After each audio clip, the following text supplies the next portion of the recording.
Big AI news today. So an ex-board member of OpenAI comes out talking about what actually happened during Sam Altman's firing. We covered that a few days ago. Her name is Helen Toner. But today we get the OpenAI response, as well as some other people that weigh in on whether or not some of the claims that she makes are truthful or not.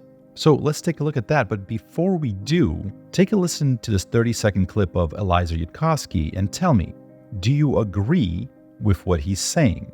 Do you agree with how he thinks we should regulate AI? How you feel about what you will hear today will greatly depend on whether you agree with what he is saying. Should this type of research and development be made against the law? Yeah, basically. I think that we should track all the GPUs, have international arrangements for all of the AI training tech to end up in only monitored, supervised, licensed data centers in allied countries, and just not permit training runs more powerful than GPT-4. That whole line of reasoning is not that regulating the stuff will protect you from a superintelligence, because it will not. That's more in the hopes that people change their minds later, maybe after some major disaster that doesn't kill everyone. You don't press the off switch to deal with the superintelligence. The superintelligence does not let you know that you need to press the off switch until you are already dead. AGI rolls around only once. Subscribe. So Helen Toner comes out spilling the beans on what happened during that whole OpenAI fiasco where Sam Altman got fired. Tons of people had to be brought in to kind of manage the situation and figure out who's going to be running OpenAI moving forward. One thing that's obvious to me is that the community, the people following this, you, I, everybody else, were very divided on what actually happened. Who is at fault? Who is to blame? Who's telling the truth? Who's being honest? So the kind of big bombshell revelations in Helen Toner's interview were the following. The biggest one that I think a lot of people are quoting is the fact that they learned about ChatGPT on Twitter. That was a line that she used to kind of point out that they were being kept in the dark about ChatGPT, this great new breakthrough in AI technology. Also, she mentioned that Sam had a history of being fired for his deceitful and chaotic behavior, as she puts it. Maybe she was quoting somebody, but she was saying he was fired from Y Combinator. He was fired from Looped, his original startup. And also that Sam didn't inform the board that he owned the OpenAI startup fund. Now, we've covered that interview already, but since then, there's been a lot more sort of revelations about what's actually been happening. Some people had a chance to kind of reply back to some of these allegations. So today, let's take a look at it. Now, unfortunately, I know that a lot of people, this seems to be becoming kind of a tribal thing, right? So you have red team, blue team, and you're just rooting for the people that you want to win. I don't know if that's the right approach here. I think, as you'll find out, there's a lot more gray area here than at first meets the eye, but let's take a look. So first of all, here's the OpenAI board. The current one responds to Helen Toner about her claims. They're saying, we do not accept the claims made by Ms. Toner and Ms. Macaulay regarding events at OpenAI. So those were the two board members that were kicked off after the firing of Sam Altman. So they're saying the first step we took was to commission an external review of events leading up to Mr. Altman's forced resignation. And this is true. They hired as they call it, a prestigious law firm. We've covered this when this happened, WilmerHale. They led the review. They conducted dozens of interviews with members of OpenAI's previous board, including Ms. Toner and Ms. Macaulay, OpenAI executive advisors to the previous board, and other pertinent witnesses, reviewed more than 300,000 documents, and evaluated various corporate actions. And both Ms. Toner and Ms. Macaulay provided ample input to the review. The review rejected the idea that any kind of AI safety concern necessitated Mr. Altman's replacement, and that legal company found that the prior board's decision did not arise out of concerns regarding product safety or security, the pace of development, OpenAI's finances, or its statements to investors, customers, or business partners. And they say, we regret that Ms. Toner continues to revisit the issues that were thoroughly examined by WilmerHale-led review, rather than moving forward. Ms. Toner has continued to make claims in the press. Although perhaps difficult to remember now, OpenAI released ChatGPT in November 2022 as a research project to learn more about how useful its models are in conversational settings. It was built on GPT 3.5, an existing AI model which has already been available for more than 8 months at the time. This is an important thing to understand, that this technology was available. Everyone knew about it. There were companies like, for example, Jarvis AI, I think it was called, and then I think they changed the name to Jasper AI, but it was basically for writing SEO optimized articles. They were running on GPT 3.5 for a long, long time. If you look at OpenAI's YouTube channel, this was 2 years ago. So this was August 10th, 2021. That seems like a lot more than 2 years ago. So this is the OpenAI codex that Ilya Sutskever and Greg are presenting here, which already resembles a back and forth kind of chat application, but this one is for coding. This was Codex, and they're inviting people to participate, to use the API, to use it for their own needs. So there wasn't really anything new that was released. ChatGPT was a little demo. Nobody thought it was going to blow up the way it did. They took an already existing technology that hopefully everyone was aware of. If you're on the board, I hope you were aware what the company was working on. And they just packaged it up in a chat format and they put it out there for research purposes. And it blew up. Again, I don't think anyone quite expected that it would become the fastest growing app of all time. Do you think that could have been possible to just predict that would happen? I remember Elon Musk posting that it's scary good. And I think that's what got me to try it initially. So her saying that she was made aware of ChatGPT on Twitter, I'm not exactly sure what that means. Either she just wasn't paying attention to what was happening in the company, because again, all those pieces of technology were available. They were available to the public. There was the playground, there was the API. The only thing that changed was the user interface. And that user interface just clicked with everybody. It opened up everyone's eyes to what was possible. So I think it's one of those things where she's saying the truth, but the reason people are reposting it because it sounds so much scarier. Like she had no idea that this product was released. It was already released. It was just a different UI that was kind of put in place. I think that's a fair thing to say because again, the playground, the webpage where you can mess around with it, that was already available. API was already available. So that's point number one that she made that to me seems like a dubious claim.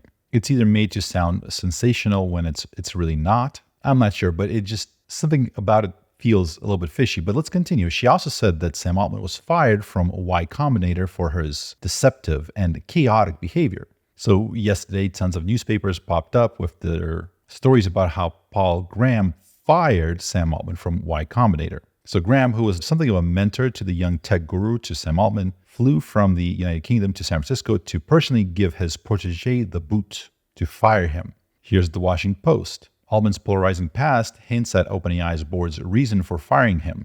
So it says the same thing, that Graham flew from United Kingdom to San Francisco to give his protege the boot. He fired Sam Altman. Before we continue, can we agree that that's what these newspapers say, right? There's the impression that they give you. If you had to summarize it to somebody, would that be an accurate summarization of what it says here? I think so, right? Here's the problem with that. Paul Graham today commented on what actually happened. He said, I got tired of hearing that Y Combinator fired Sam, so here's what actually happened. For several years, he was running both YC and OpenAI, but when OpenAI announced that it was going to have a for-profit subsidiary and that Sam was going to be the CEO, we, specifically Jessica, told him that if he was going to work full-time on OpenAI, we should find someone else to run Y Combinator. And he agreed. If he said that he was going to find someone else to be the CEO of OpenAI so that he could focus 100% of Y Combinator, we would be just fine with that too. We didn't want him to leave just to choose one or the other. Now, some people in the comments are trying to push this to say that, well, that's what firing is, right? That's the same thing. And Paul responds, no, we would have been happy if he stayed and got someone else to run OpenAI. Can't you read? I mean, if you are okay with a person staying and running your company, if the issue is you just don't want them to have a split focus or potentially a conflict of interest, you're saying, hey, either you're 100% here or 100% there. The fact that you're okay with them being 100% running your company, that's not the same as firing. That's not the same as, as the Washington Post puts it, giving him the boot. However you want to phrase that, that's not what happened here. So again, that to me seems like another lie that everybody bought from Helen Toner. And again, as we covered yesterday, the issue here is that some of the organizations that she is somehow affiliated with do specifically tell the members, here are our talking points. Here's what we actually believe, right? On one hand. On another hand, here's our talking points for the normies, for the people that might not agree with us. Here's a post by Nathan Lands saying Paul Graham says a story about Sam Altman being fired from Y Combinator is not true. I think there are many cases like this where people are assuming things bad about Sam that probably aren't true. I've never met Sam, but I've only ever heard great things about him as a person. Most say he's one of the most genuinely nice and intelligent people they've ever met, which is, again, before a lot of this stuff that was happening with OpenAI, you would only hear nice things about Sam Altman. By the way, me personally, I'm never surprised that some of these high-charging people aren't quote unquote nice. I think deep down, to go that hard after some of these goals, you kind of have to be a bit of a killer. Look at Steve Jobs, right? When his biography was released and we started learning about how he was. And I mean, there were rumors about it beforehand, but like, he wasn't a very nice guy. People didn't really love him all the time. In fact, some of the people that worked closely with him afterwards said that while they really didn't like working with him because of how he was, later on they reflected saying that during that time they were pushed harder and they accomplished more. Like, they just extracted more from themselves. The output was much better, much higher level because of how he pushed them. Same thing with Elon Musk, right? The latest book that was released about him talks about demon mode, this rage that he goes into to push certain projects through, to put pressure on people. Bill Gates wasn't a nice guy. We're always so surprised when these high-charging people that achieve so much against all odds aren't super duper nice. Ellen DeGeneres, remember when it came out that maybe she wasn't the greatest person to her staff or whatever? And people were shocked, but she dances so well. She always does her little happy dance. How could she be a bad person? So none of this is to say that any of this is defending Sam Altman necessarily. I'm not saying he's the saint and anybody against him are the bad guys. And you're free to not like Sam Altman and disagree with how he's running things. That's not the point of this video, to dissuade you from that. I'm just saying, don't buy into everything that's said, especially by people that might have very specific motives that they want to push through. That might be hard to convince people to follow you if you actually say what your motives are, right? And we'll talk more about that in a second. Here's Rick Burton. So I'm not familiar with this person, so take this with a grain of salt, but he's somebody that came out and spoke against Helen Toner, saying, I lived in a community with Helen Toner. Let me tell you what she is. Helen is the very worst that academia has to offer. She thinks opinions matter more than actions. While she was writing puff pieces about China, Sam Altman was working. She lucked into the OpenAI board and staged a coup.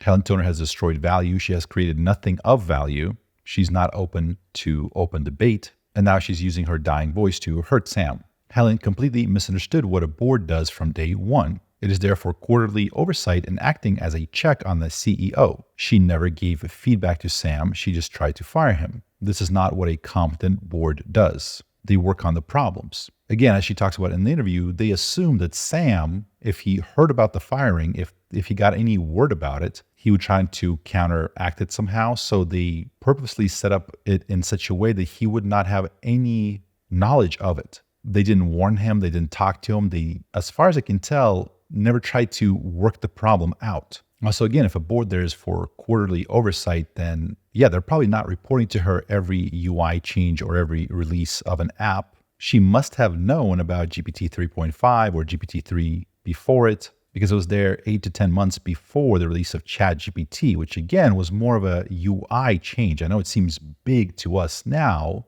but the technology was all there. It's just the wrapper that got released to the public was much more popular than anyone could have expected. Now, one of the reasons that people are worried about people from a background in EA, the effective altruist organization, if they're somehow linked to it. You know, here, for example, a lot of people at the NIST, the staffers, would revolt against expected appointment of an EA AI researcher. The reason being is that a lot of the beliefs that these organizations have are probably not the beliefs that you and I share. Things they believe are things like that we're only months or years away from building an AI superintelligence able to outsmart the world's collective efforts to control it, right? So we're potentially months away from having an AI superintelligence. And what does that mean? Well, according to Eliza Yudkowsky, if stopping malignant AI requires war between nuclear-armed nations, that would be a price worth paying. Do you agree with that mentality? Like, should we pause all AI indefinitely, stop any progress, try to control all the GPUs so that nobody's able to research or do any work with AI, and then spy on other nations to make sure that they're not doing it? And if they are, then nuclear war is an option to shut them down, to prevent them from working on AI. Do you agree with that statement? This is Politico.com, by the way, that I'm reading from. It continues, the profits of the AI apocalypse are boosted by an avalanche of tech dollars and also billions in crypto funds, as we'll see in a second, with much of it flowing through open philanthropy, a major funder of effective altruist causes. It's an epic infiltration, said one biosecurity researcher in Washington. Right, and a lot of these EA people, the members of this movement, so they're usually white, typically male, and often hail from privileged backgrounds. And like many of her peers, Connell calls EA a cult, right? Sam Bankman-Fried is part of that, as some would say, cult, right? He's convicted for stealing as much as $10 billion from his customers. They literally believe that they're saving the world. That's their mission. These effective altruists truly believe what they're saying about AI safety. The idea that within a few months or a few years, it'll cause the extinction of the human race unless we stop all progress on it now.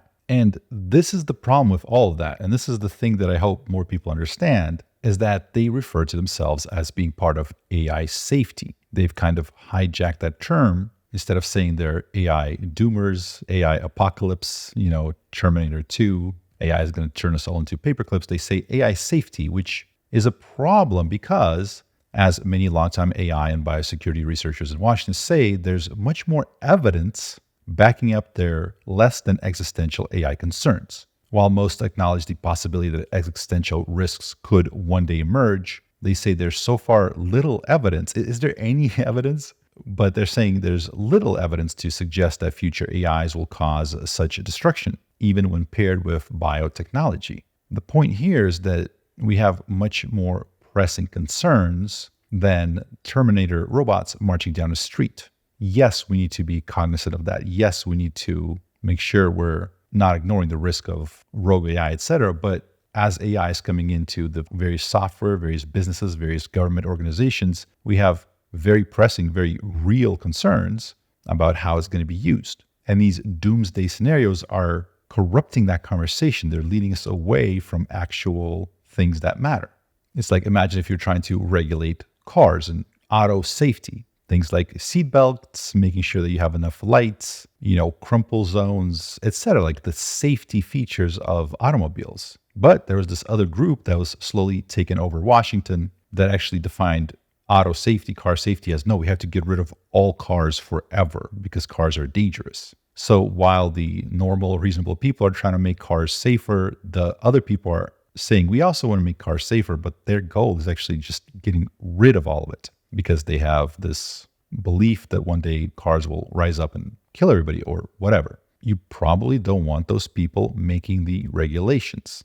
Here's an example where Deborah Raji, a Mozilla fellow and AI researcher at Berkeley, her research focused on how AI can harm marginalized communities, but it was completely overshadowed by open philanthropy funded researchers that suggested that LLMs like ChatGPT could supercharge the development of bioweapons.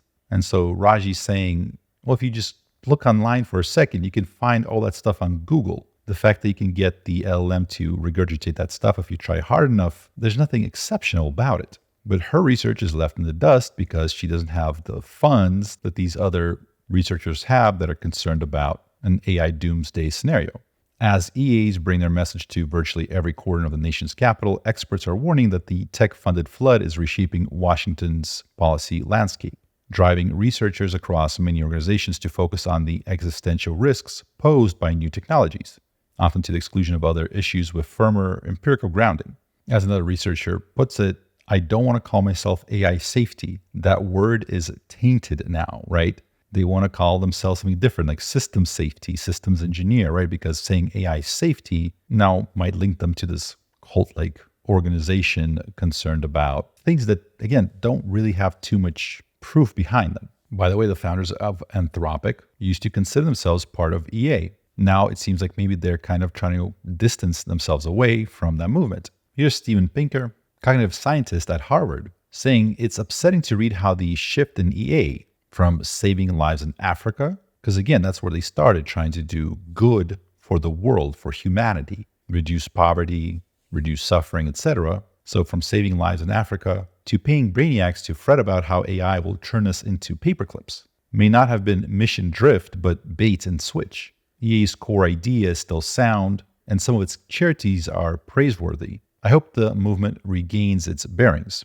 Here's Jan LeCun saying, as I have pointed out before, AI doomerism is a kind of apocalyptic cult. Why would its most vocal advocates come from ultra-religious families that they broke away from because of science? And the big concern with some of the people that believe in this stuff, if they're allowed to regulate where we're going with AI, their goals aren't to create common sense regulations like what most of us are talking about, having some sort of visibility into who's building what, having some sort of a reporting requirements, some safety limits, some safety testing, red teaming efforts, etc. Right? They're saying that they want common sense regulations. That's what they're telling you. But what are they saying behind closed doors? Well, here's Jan Tallinn, Future of Life Institute's co-founder and one of the biggest X-risk billionaires. Here's the plan for regulatory interventions. His hope for the foreseeable future is the following. I do think that governments can make things illegal. Well, you can make hardware illegal. You can also say that, producing graphics cards above certain capability level is now illegal. And suddenly you have like much more runway as a civilization. Do you get into a territory of having to put surveillance on what code is running in a data center? Yeah. I mean, regulating software is much more harder than hardware. If you let the Moore's law to continue, then the surveillance has to be more and more pervasive. So my focus for the foreseeable future will be on kind of regulatory interventions and kind of trying to educate lawmakers and kind of helping and perhaps hiring lobbyists to try to make the world safer. Again, keep in mind, they have billions of dollars for this. Billions. So they're not talking about regulating in the way that you and I think of regulating. They're talking about global ban on any sort of training runs. Take a listen. Nasty secret of AI field is that AIs are not built, they are grown. The way you build a frontier model is you take 2 pages of code, you put them in tens of thousands of graphics cards and let them hum for months. And then you're gonna open up the hood and see what creature brings out and what you can do with this creature. So I think the capacity to regulate things and kind of deal with various liability constraints, etc., they apply to what happens after. Once this creature has been kind of tamed, and that's what fine-tuning and reinforcement learning from human feedback, etc., is doing, and then productized. Then how do you deal with these issues? But is this where we need the competence of other industries? But how can you avoid the system not escaping during training run? This is a completely novel issue for this species, and we need some other approaches like just banning those training runs. The other thing I forgot to mention is Helen Toner said that the reason everyone backed Sam Altman, because remember, all the employees signed letters and tweeted those heart emojis saying that they wanted to stay at OpenAI, to stay with Sam Altman, even though apparently he was psychologically abusing everyone. Helen Toner was saying the only reason they did that is they were afraid that OpenAI would be destroyed under her leadership, or if she did what she was trying to do. And then during the interview, she said, well, that was not true. It would never have been destroyed. That was not on the table. But the thing is, that's not what she was saying while the whole thing was coming out. She was saying the destruction of the company could be consistent with the board's mission. She was trying to either have Anthropic absorb OpenAI or destroy it, which would probably, again, destroy a lot of value, destroy a lot of these people, their hard work, the equity that they have in the business. Also, if you recall, when OpenAI researchers were fired for leaking information out of OpenAI, or at least one of them had ties to that effective altruism movement. So I do apologize for that rant. I know we've covered some of this stuff before, but seeing this being discussed, other people in the space, other YouTubers talking about AI, I was personally a little bit concerned that a lot of people seem to be just taking what she's saying at face value. Again, I'm more than happy to hear if she has any proof of anything, if she has any specific things that we can look at and say, okay, it does look like this was correct. So far, it seems like an attempt to paint Sam Altman in a bad light, which again is fine. I'm not here to defend Sam.